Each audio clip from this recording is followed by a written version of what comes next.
దీవించాడంటే శత్రువు అసూయపడటం దీవించాడు దేవుడు. నేను చెప్తున్నాను, మిమ్ములను దేవుడు అలా దీవించాను కాక. ఎవరు అసూయపడాలి? కుళ్ళుకోకూడదు, ఈరిసిపడాలి, అసూయపడాలి.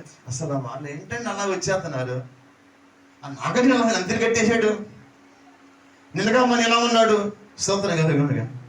ఈ నరసమేంటి ఇలా పైకి వచ్చేసింది, ఎలా ఉంది, ఆ జ్యోతిమేంటి అలా చేసింది, ఎలా ఉంది, స్తోత్రం కలుగుండుగా.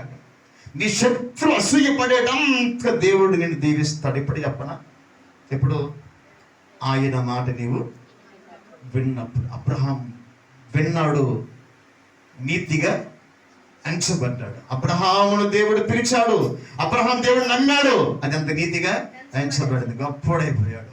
ఎంత గొప్పడైన అంత గొప్పడైన తర్వాత అప్పుడు దేవుడు అబ్రహామును పరిశీలి. ఈ సంగతులన్నీ జరిగిన తర్వాత, దీవించిన తర్వాత, పిలిచిన తర్వాత